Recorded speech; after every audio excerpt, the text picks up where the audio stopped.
Kompas Petang berlanjut, saya Tifal Solesa. Sebuah drone ditembak jatuh ketika mengitari Kompleks Kejaksaan Agung Kebayoran Baru, Jakarta Selatan. Peristiwa itu terjadi 2 pekan setelah peristiwa penguntitan Jampitsus Febri Adriansyah oleh anggota Densus 88.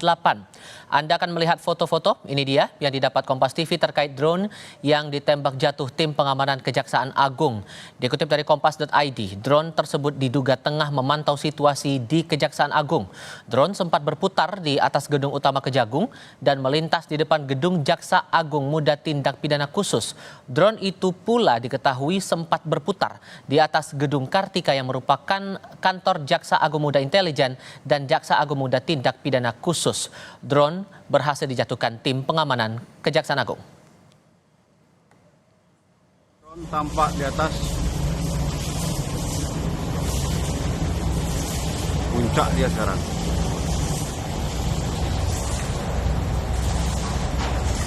Hari libur Kamis, di atas tampak drone. Pengintaian drone di atas gedung Kejaksaan Agung bukan pertama kalinya terjadi. Sebuah video drone terbang di atas kantor Kejagung beredar. Peristiwa pengintaian drone ini terjadi 23 Mei lalu ketika kasus penguntitan Jampitsus oleh Densus 88 menjadi sorotan. Meski terekam kamera, drone tersebut gagal dijatuhkan. Puncak dia sekarang.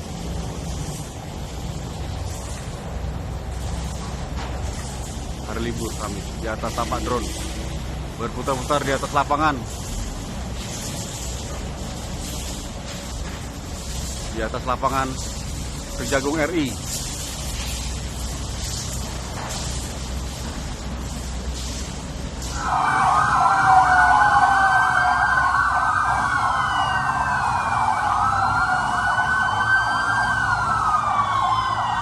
Tak hanya drone, Kejaksaan Agung mendapat teror konvoi kendaraan. Dugaan ini muncul berdasarkan sebuah video yang beredar di media sosial. Dalam video itu, tampak konvoi sejumlah kendaraan membunyikan sirene dengan keras dan berhenti beberapa saat di depan gerbang utama kantor Kejagung. Beberapa saat kemudian, kendaraan itu berangsur meninggalkan Kejagung mengikuti 2 unit sepeda motor.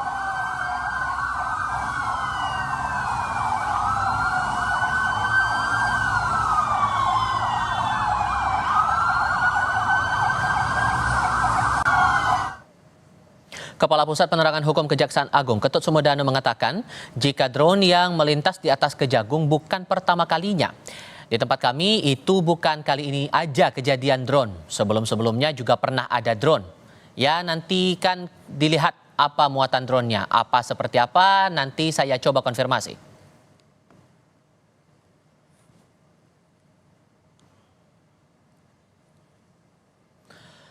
Selepas insiden drone ditembak jatuh ketika mengitari Kompleks Kejaksaan Agung dan sebelumnya ada aksi penguntitan Jampitsus serta konvoi kendaraan, anggota Komisi 3 DPR fraksi Partai Nasdem Taufik Basari meminta Kapolri memberi pernyataan tegas tentang komitmen memberikan perlindungan terhadap Kejaksaan Agung. Saya berharap ada pernyataan yang tegas langsung dari Pak Kapolri yang menyatakan bahwa Polri siap untuk memberikan perlindungan terhadap Kejaksaan Agung agar siapapun yang melakukan penguntitan ataupun intimidasi terhadap Kejaksaan Agung memahami bahwa Polri sudah melakukan perlindungan terhadap Kejaksaan Agung sebagai sesama dari institusi penegakan hukum. Via akun YouTube, mantan Menko Polhukam Mahfud MD angkat bicara soal kasus Jampitsus Kejaksaan Agung Febri Adriansyah yang dikuntit oleh anggota Densus 88 Polri. Mahfud menyebut ada dugaan terjadi pergantian penguasa mafia timah di balik peristiwa itu. Lebih lanjut, kata Mahfud, pergantian penguasa mafia timah berkaitan dengan rezim politik yang akan berubah. Soal simpang siur informasi penguntitan Jampitsus, menurut Mahfud menjadi tanggung jawab Presiden dan Menko Polhukam untuk memberi penjelasan ke publik. Ini sebenarnya perebutan untuk pergantian owner mafia timah. Jadi timah itu selama ini kan ada ownernya, ada pemeliharanya. Penguasa timah lah kira-kira. Karena rezim politik akan berubah, sekarang ini akan mulai disingkirkan orang-orang yang sekarang jadi mafia dan di backup itu. Sehingga lalu dilakukan dengan cara itu agar orang-orang tertentu bisa ditangkap lalu owner mafia ini bisa diganti pada saat nanti terjadi pergantian pemerintahan. Ini penjelasannya Ansat Mbaya. Sebenarnya negara ini ada aturan-aturannya, ada pimpinannya. Tanggung jawab paling utama itu ada pada presiden untuk menjelaskan dan meminta itu dibuka. Tapi sebelum ke presiden kan ada Menko, ya kan? Kenapa Menko tidak panggil dua-duanya? Belum usai penjelasan di belakang kasus penguntitan Jampitsus Febri Adriansyah oleh anggota Densus 88, muncul lagi temuan drone yang di halaman Kejaksaan Agung ini ditindak langsung oleh pengamanan setempat. Benarkah kejadian ini saling terkait? Bagaimana harusnya Kapolri dan Jaksa Agung menjelaskan soal ini ke publik? Kami bahas bersama dengan para narasumber. Bergabung saat ini mantan Kepala Badan Intelijen Strategis atau BAIS TNI Soleman Ponto dan Direktur Eksekutif Lembaga Kajian Strategis Kepolisian Edi Saputra Hasibuan. Selamat sore Bapak-Bapak sekalian, apa kabar? Selamat sore, kabar Terima kasih baik-baik. semuanya sudah hadir dalam diskusi kami kali ini. Pak Soleman, kasus penguntitan masih diusut oleh Kejaksaan Agung, tapi sudah muncul lagi ada drone yang masuk ke Komplek Kejagung dan ditindak oleh pengamanan internal. Anda menilai bahwa kasus penguntitan ini masih belum selesai? Ya belum selesai. Kan bagi saya itu belum selesai. Kenapa? Karena di dalam operasi intelijen itu, kalau tertangkap seperti itu harus ada penanggung jawabnya siapa. Misalkan, karena itu fakta membuktikan bahwa mobilnya mobil Polri, anggotanya anggota Polri. Nah, minimum Kapolri menyatakan apakah ada perintah atau tidak. Kalau Kapolri tidak, lalu bagaimana di bawahnya? Densus ada enggak? Tidak. Lah, kalau Densus tidak, ya orangnya ini. Orangnya kamu siapa yang merintah? Kalau tidak ada perintah di atas, paling dia bilang, ya itu saya sendiri. Lah kalau saya sendiri, ya dia yang dihukum. Tapi kalau tidak ada yang dihukum, artinya ini masih berjalan terus. Kan belum ada yang bertanggung jawab. Lalu siapa? Lah padahal faktanya sebenarnya yang tersandra Polri. Sehingga Polri harus menjelaskan. Nah, kecuali bisa dibuktikan bahwa mobil yang dipakai bukan mobil Polri. Nah, itu lain cerita itu. Sehingga kalau Tapi kemudian ada pihak yang menilai bahwa hubungan dari lembaga-lembaga penegak hukum ini baik-baik saja, itu harus bisa dikonfirmasi ulang lagi ya Pak ya? Ya iya lah, tidak bisa bahwa itu hanya baik-baik saja. Karena faktanya ada penguntitan tertangkap loh, bukan katanya. Tertangkapnya, drone-nya dapat, mobilnya ada, orangnya ada. Semua itu ada, jadi ini bukan halusinasi. Sehingga harus ada pernyataan dari Kapolri, Kadensus, apakah ada perintah atau tidak. Bagi kami, orang intelijen itu sudah biasa. Kalau memang tertangkap, ya sudah, yang bawa itu dikorbankan, harus. Karena itu risiko. Kalau ketangkap, ya korban. Tapi jangan sampai tidak ada korban. Kalau tidak ada korban, tersandra semua, mulai dari Kapolri, seluruh institusi Polri tersandra. Semua akan tersandra. Itu dan sampai sekarang pun juga belum ada pernyataan, entah itu dari Kapolri, dari Presiden pun juga belum ada pernyataan ya Pak Edi. Dan kalau kita ambil kutipan pernyataan dari Prof. Mahfud MD yang bilang di akun YouTube-nya bahwa munculnya kasus ini berhubungan langsung juga dengan adanya pergantian rezim mafia tanah yang berhubungan juga dengan pergantian rezim pemerintahan. Sejauh apa Anda menangkap pernyataan dari Prof. Mahfud ini, Pak Edi? Ya, terima kasih ya. Karena memang ini sampai sekarang memang masih misteri ya di dalam penglihatan kita ya. Kemarin memang saya kira Bapak Presiden juga kan sudah melakukan pemanggilan ya terhadap Bapak Kapolri dan juga Jaksa Agung ya. Bahkan di istana sendiri menyampaikan bahwa tidak ada masalah ya. Kemudian ditunjukkan dengan gestur saling berangkulan baik-baik saja selepas rapat begitu ya. Iya, ya. Artinya memang bagi kita sebagai masyarakat memang melihat itu memang tidak ada masalah, ya.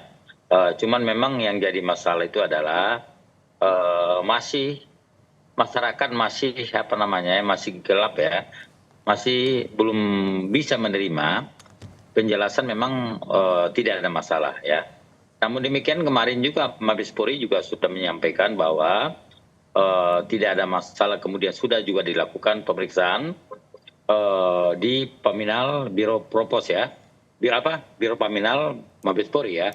Kemudian juga menjelaskan bahwa yang bersangkutan anggota Densus 88 itu tidak melakukan pelanggaran ya, bahkan dia juga tidak berikan sanksi karena memang itu adalah tempat umum ya, itu adalah tempat umum. Kemudian kabarnya dia juga sedang makan di situ, kemudian dicurigai, kemudian digeledah, dan dia belakangan diketahui adalah anggota Densus 88 ya.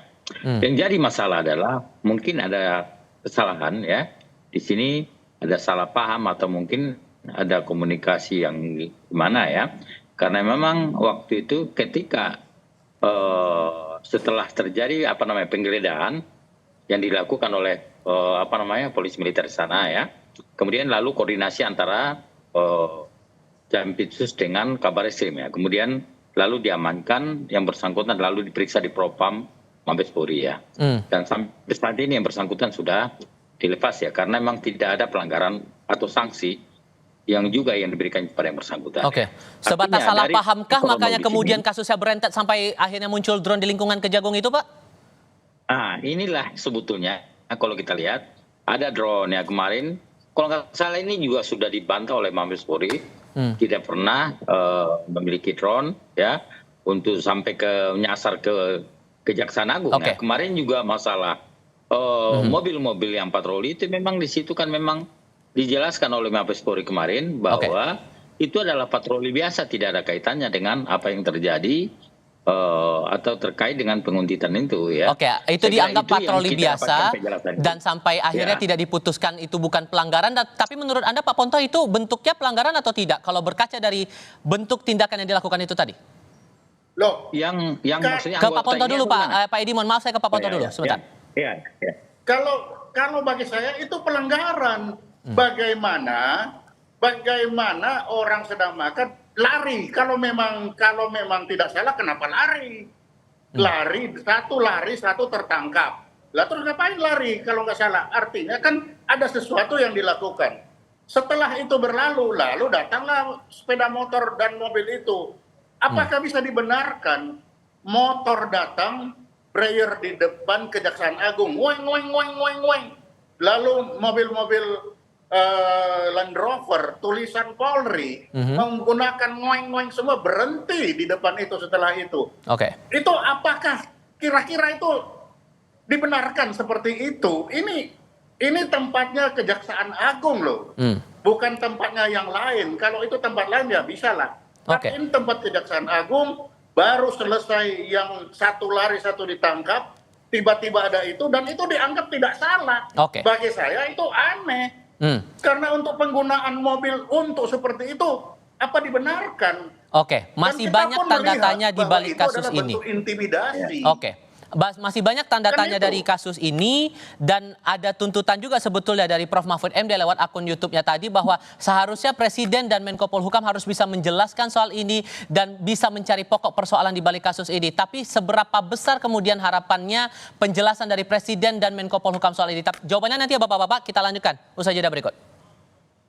Pak Soleman, mengusut kasus yang terakhir ini yang ada upaya drone masuk ke lingkungan Kejaksaan Agung, untuk mengusut pemilik drone dan motif-motifnya, apakah mudah untuk bisa melacak itu? Untuk drone itu sulit. Kenapa? Karena drone itu dijual bebas. Itu kan drone dijual bebas. Ya bisa aja orang main-main tiba-tiba jatuh. Itu bisa jadi seperti itu. Kita tinggal lihat di isi drone-nya itu apa. Jadi kalau untuk drone itu susah, itu milik siapa. Tetapi susah juga untuk memisahkan itu berhubungan dengan yang lalu, kan gitu. Walaupun kemudian di bukti konvoi kendaraan ada video yang beredar di medsos, kemudian identitas dari sosok yang menguntit itu juga muncul ke publik, itu kalau kita ambil mencari rantai siapa penguntit atau siapa yang berada di balik penguntitan itu gampang atau tidak menurut Anda? Ya justru itu. Kalau dalam ilmu intelijen itu sudah gagal operasi itu. Karena ada yang ketangkap juga ada main-main, kan lari. Kenapa harus lari?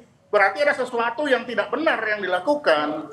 Nah kalau ketangkap seperti itu operasi gagal, harus ada yang salah. Kalau itu dibenarkan, ini sangat buruk untuk ke depan. Artinya kuntit-menguntit itu akan disahkan atau itu menjadi hal yang biasa. Kalau nanti itu terjadi, akan terjadi balas-membalas. Itu sangat tidak bagus itu. Untuk mendalami siapa yang dibalik itu, gimana Pak? Ya Polri, karena apa yang dalam hal ini yang tersangka itu Polri. Kenapa? Karena orangnya anggota Polri, mobilnya tulisannya Polri, semua Polri. Sehingga Polri yang harus menyatakan saya ada di balik itu atau tidak. Karena bisa saja mereka itu adalah digunakan oleh orang lain, bisa aja. Tapi karena yang tertangkap itu anggotanya Polri, Polri harus memutus. Tidak, bukan saya. Lalu siapa? Ya tanya anak-anak ini. Oke. Paling tidak, kalau tidak, ya sudah. Itu akibat perbuatan sendiri. Oke. Karena apa? Ya sudah, hukum. Oke. Supaya ini tidak terjadi lagi. Kalau ini hanya dianggap biasa-biasa saja, ya ke depan akan ada yang lebih biasa-biasa saja seperti Oke. ini. Ada anggota Densus yang terlibat dalam penguntitan ini, kalau menurut Anda, analisis Anda, Pak Edi, Ya. apakah ini pasti akan sepengetahuan Kapolri? Saya kira tidak ya. Apalagi misalnya sampai dikaitkan dengan ada misalnya kaitan antara dengan ada pertambangan dan sebagainya ya. Dan saya juga sendiri tidak yakin ya. Ada drone, kemudian polisi yang mengendalikan, saya kira tidak yakin ya. Itu apa namanya? Itu bukan cara-cara Polri ya seperti itu ya. Kemudian juga masalah kan sudah juga dibantah oleh Mabes Polri bahwasanya keberadaan patroli juga di situ kan memang setiap hari lewat di situ ya. Cuman karena ada kasus ini lalu dikait-kaitkan dengan adanya keterkaitan dengan Densus 88 tadi ya. Sampai digeber-geber Saya knalpotnya yakin di depan sekali. Komplek Kejagung, apakah itu tidak ada menurut Anda? Saya kira kita jangan terlalu cepat ya memberikan suatu apa namanya penilaian ya. Kita harus, dan saya yakin sekali akan ada penjelasan Polri selanjutnya tentang ini ya, karena memang ini kan masih dikembangkan ya. Saya apa namanya, kalau kemarin misalnya ada penjelasan memang itu adalah penjelasan untuk merespon ya apa yang terjadi, tapi kami berkeyakinan bakal ada lagi informasi lanjutan tentang ini ya. Cuman memang sampai saat ini belum diungkapkan ya. Dan sampai kemudian lebih baik Prof kita Mahfud tunggu. bilang jangan-jangan ini ada kaitannya dengan mafia timah begitu. Itu tudingannya serius loh Pak. Ya betul ya. Saya kira memang ini tentu memang kalau menurut pandangan kami juga perlu diluruskan ya.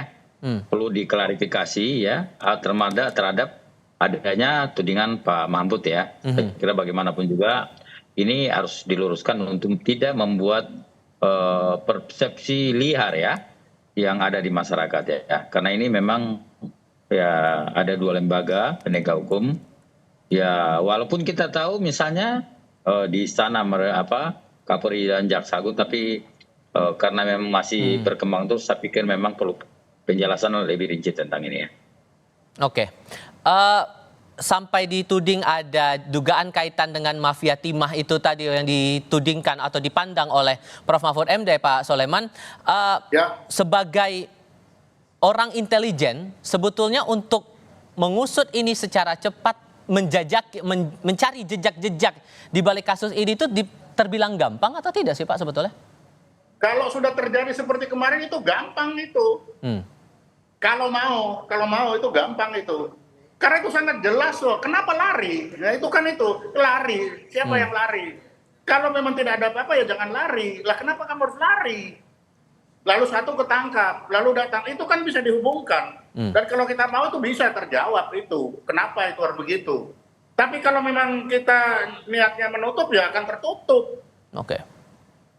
Tergantung sekarang kita mau baik atau mau jelek. Kalau kita mau jelek ya sudah seperti sekarang aja.